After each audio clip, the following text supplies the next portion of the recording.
PM Modi ने दिखा दिया है कि दुनिया में भारत का डंका क्यों बजता है। पीएम मोदी लगातार देश को आगे बढ़ाने में लगे हुए हैं, लेकिन कांग्रेस के नेता जमकर राजनीति कर रहे हैं। पीएम मोदी अपने दांव से राहुल गांधी की हर चाल को फेल कर दे रहे हैं, जिसके बाद कांग्रेस के नेता तिल मिला जा रहे हैं। हर चुनाव से पहले राहुल गांधी जाति के नाम पर राजनीति कर रहे थे, लेकिन अब जाति जनगणना पर पीएम मोदी ने राहुल गांधी को सियासी तौर पर पहले से भी ज्यादा कमजोर कर दिया है। जिसके बाद कांग्रेस ने दावा किया है कि जनगणना को लेकर जारी अधिसूचना खोदा पहाड़ निकला चूहिया जैसा है और इसमें जाति जनगणना का कोई उल्लेख नहीं किया गया है। पार्टी महासचिव जयराम रमेश ने कहा है कि 16वीं जनगणना में तेलंगाना मॉडल अपनाते हुए केवल जातियों की गिनती ही नहीं बल्कि जातिवार सामाजिक और आर्थिक स्थिति से जुड़े विस्तृत जानकारी भी जुटाई जानी चाहिए। सरकार ने सोमवार को वर्ष 2027 में जाति जनगणना के साथ भारत की 16वीं जनगणना कराने के लिए अधिसूचना जारी की है। वहीं जयराम रमेश के अनुसार आज की राजपत्र अधिसूचना में जाति जनगणना का कोई उल्लेख नहीं है। जयराम रमेश ने जोर देकर कहा है कि कांग्रेस का स्पष्ट मत है कि 16वीं जनगणना में तेलंगाना मॉडल अपनाया जाए। दर्शकों, अधिसूचना में कहा गया है कि लद्दाख जैसे बर्फीले क्षेत्रों में जनगणना 1 अक्टूबर 2026 से तथा देश के बाकी हिस्सों में 1 मार्च 2027 से की जाएगी। वहीं कांग्रेस मोदी सरकार की विदेश नीति को लेकर भी सवाल उठा रही है, लेकिन अब जो खबर आई है उसके बाद कांग्रेस के लिए कुछ भी कहना मुश्किल हो गया है। पीएम मोदी को साइप्रस ने अपने सर्वोच्च नागरिक सम्मान से सम्मानित किया है। उम्मीद की जा रही है कि यह सम्मान भारत और साइप्रस के संबंधों को नई ऊंचाइयां देगा। साइप्रस के राष्ट्रपति ने पीएम मोदी से मिलकर मीडिया से बात की और आतंकवाद के खिलाफ जंग में पूरा समर्थन का भरोसा दिया। वहीं पीएम मोदी ने कहा कि यह सम्मान सिर्फ उनका नहीं बल्कि भारत के 140 करोड़ जनता का सम्मान है, इसलिए वो हृदय से आभार जताते हैं। दर्शकों, कांग्रेस ने यह भी अफवाह उड़ाई थी कि G7 शिखर सम्मेलन में हिस्सा लेने के लिए पीएम मोदी को न्योता नहीं मिला है, लेकिन कांग्रेस गलत साबित हुई। कांग्रेस तो विदेश नीति पर सवाल उठा रही है, लेकिन आप दर्शक अगर मोदी सरकार के विदेश नीति से खुश हैं तो कमेंट में यस और जय हिंद जरूर लिखिए, ताकि कांग्रेस को साफ संदेश जाए कि जनता पीएम मोदी के साथ है। वही विपक्षी दल समाजवादी पार्टी के लिए सुप्रीम कोर्ट से बुरी खबर आई है। यूपी के पीलीभीत में समाजवादी पार्टी का जिला कार्यालय खाली कराए जाने के मामले में दखल देने से सुप्रीम कोर्ट ने मना कर दिया है। सुप्रीम कोर्ट की अवकाशकालीन बेंच ने कहा है कि 2020 में सपा के तत्कालीन जिला अध्यक्ष ने याचिका हाई कोर्ट से वापस ली थी। अगर पार्टी को कोई बात कहनी है तो हाई कोर्ट जाएं। वहीं इस खबर में आगे आपको ये भी बताएंगे कि कैसे वायरल वीडियो से घिर गए हैं राहुल गांधी। तो बने रहिए हमारे साथ अंत तक और देखिए हमारी ये खास रिपोर्ट। साथ ही आप दर्शकों से विनम्र निवेदन है कि अगर अब तक आपने चैनल को सब्सक्राइब नहीं किया है तो अभी कर लीजिए। कांग्रेस के नेता राहुल गांधी कोशिशें तो खूब करते हैं कि वो बीजेपी और आरएसएस को घेर लें, लेकिन हर बार उनकी चाल फेल हो जाती है। पीएम मोदी देश हित के मुद्दे पर लगातार फैसले लेते हैं और देश को आगे बढ़ाने में लगे हुए हैं। और पीएम मोदी भारत ही नहीं बल्कि पूरी दुनिया में काफी लोकप्रिय नेता हैं, लेकिन राहुल गांधी कांग्रेस को भी नहीं संभाल पा रहे हैं। कांग्रेस और राष्ट्रीय स्वयंसेवक संघ यानी आरएसएस दोनों की विचारधारा एकदम अलग है, लेकिन संघ का प्रभाव इतना व्यापक है कि कांग्रेसी भी इससे छूते नहीं है।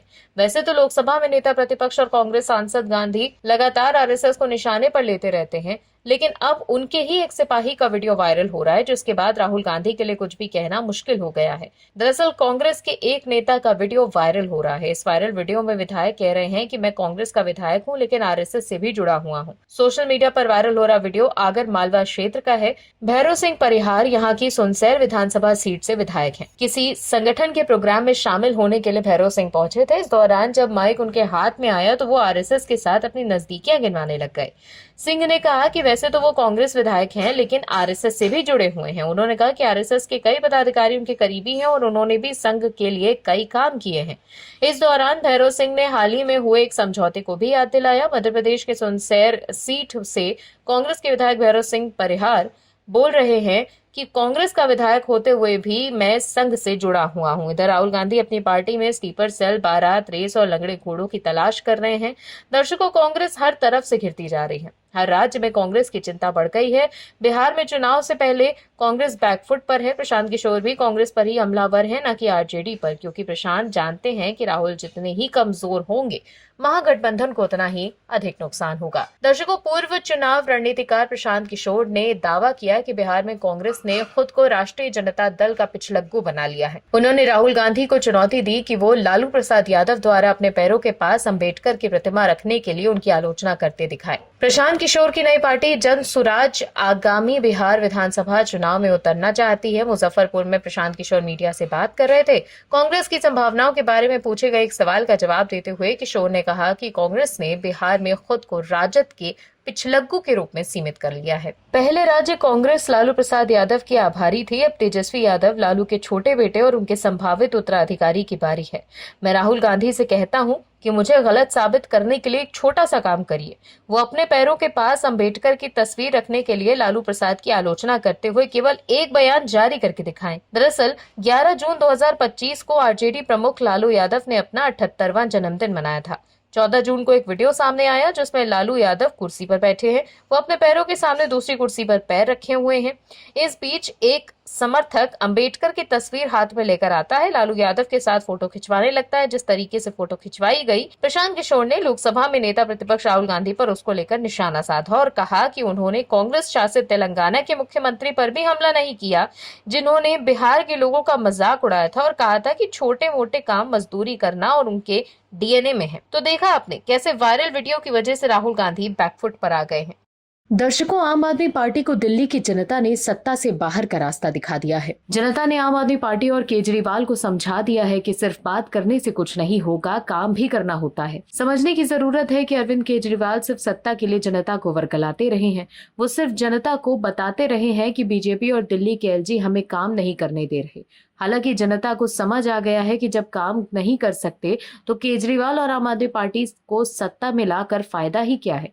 तो दिल्ली की जनता ने उन्हें बाहर का रास्ता दिखा दिया, लेकिन आम आदमी पार्टी ये बात मानने को तैयार ही नहीं और अब फिर से पार्टी उलझलूल आरोप लगा रही है। दर्शकों, आम आदमी पार्टी दिल्ली में मिली हार को पचा नहीं पा रही। केजरीवाल इतने ओवर कॉन्फिडेंट हो गए हैं कि उन्होंने ये तक कह दिया था कि मोदी जी, आप मुझे दिल्ली में तो इस जन्म में हरा ही नहीं सकते। लेकिन पीएम मोदी ने ऐसा हराया कि केजरीवाल खुद अपनी सीट भी नहीं बचा पाए और भारी बेइज्जती के साथ सत्ता से बाहर हो गए। लेकिन अब भी पार्टी के नेताओं का दर्द छलक रहा है। दरअसल आम आदमी पार्टी के राष्ट्रीय मीडिया प्रभारी अनुराग ढांडा ने ये कहा कि कांग्रेस बीजेपी को अलग अलग राज्यों में चुनाव जीताने में मदद करती है और बदले में बीजेपी और मोदी जी गांधी परिवार को जेल जाने से बचाते हैं।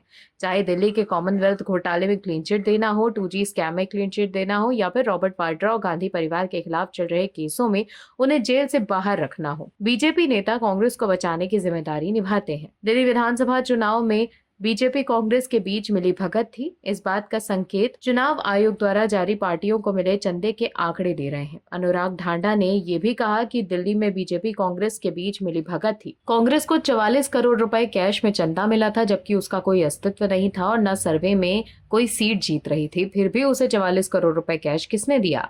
आम आदमी पार्टी के वरिष्ठ नेता और राष्ट्रीय मीडिया प्रभारी अनुराग ढांडा ने पार्टी मुख्यालय में प्रेस वार्ता में कहा कि दिल्ली विधानसभा चुनाव के समय बार बार ये सवाल उठ रहा था कि क्या बीजेपी के इशारे पर मिली भगत करके कांग्रेस ने दिल्ली विधानसभा का चुनाव लड़ा। आम आदमी पार्टी के कई नेताओं और लोगों ने ये आरोप लगाया था कि आम आदमी पार्टी के बड़े नेताओं की सीटों को टारगेट करके कांग्रेस को बीजेपी फाइनेंस कर रही थी। बीजेपी की तरफ से कांग्रेस को पैसा मुहैया कराया जा रहा था ताकि वो वोट का बंटवारा करके बीजेपी को फायदा पहुंचा सके।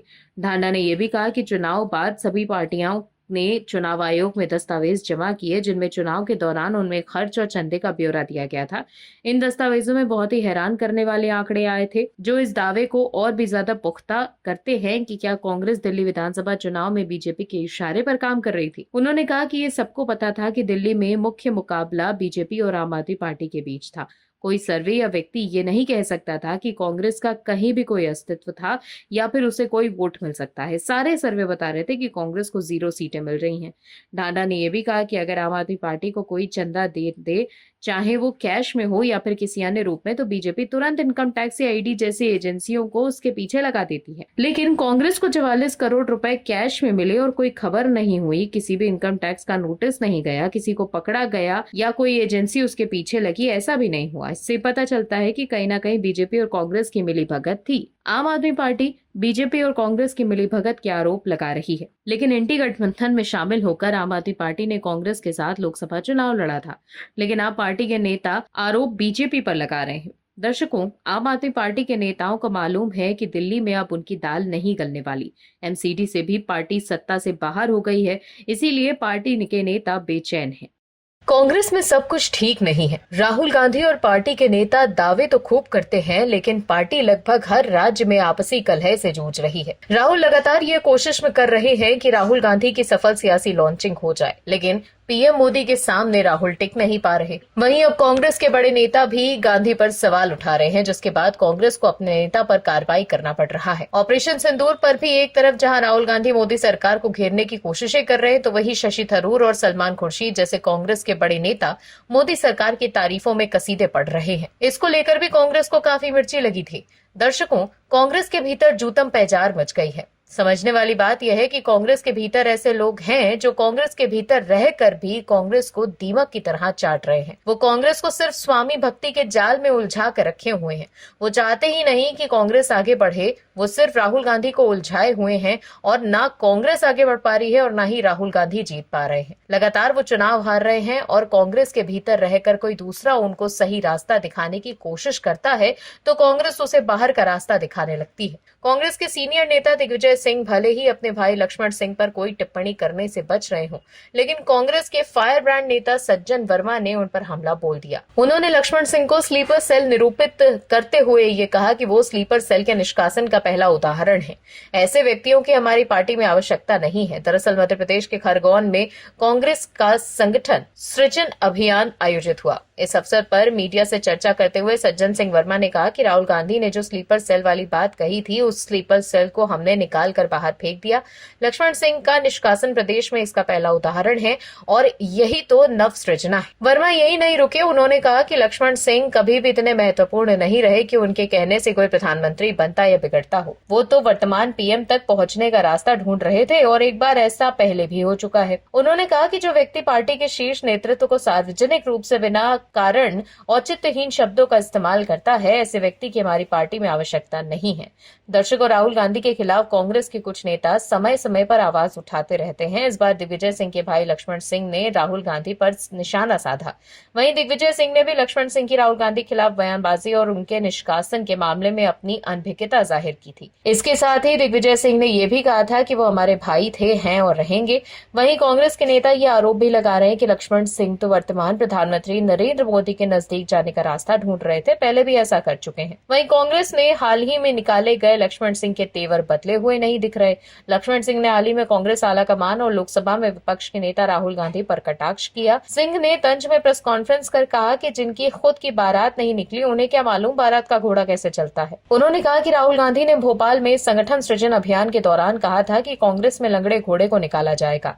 वहीं लक्ष्मण सिंह ने नई कांग्रेस बनाने की बात कही है। एक वीडियो जारी कर निष्कासन पत्र फाड़ते हुए उन्होंने लोकसभा में नेता प्रतिपक्ष राहुल गांधी पर जुबानी हमला बोला और कहा कि देख लो राहुल गांधी, जिस तरह से राहुल ने मनमोहन सिंह का पत्र फाड़ा था, उसी तरह से मैं भी फाड़ रहा हूं। लक्ष्मण सिंह ने कहा कि राहुल गांधी के इस कागज से मैं कांग्रेस से बाहर नहीं हो पाऊंगा। मैं कांग्रेसी था, कांग्रेसी हूं और कांग्रेसी ही रहूंगा। आपको बता दें कि कांग्रेस के नेता और पूर्व सांसद लक्ष्मण सिंह ने पिछले दिनों राहुल गांधी को नसीहत देते हुए कहा था कि बोलते समय सोच समझ कर बोला करें। अपने बयानों को लेकर चर्चा में रहने वाले लक्ष्मण सिंह कई बार कांग्रेस संगठन को सहज कर चुके हैं। उनके ऐसे बयानों के कारण पार्टी ने उन्हें 6 साल के लिए निष्कासित कर दिया है, लेकिन अब भी वो उसी तेवर के साथ राहुल गांधी पर निशाना साध रहे हैं। आप दर्शकों से विनम्र निवेदन है कि चैनल को सब्सक्राइब जरूर करें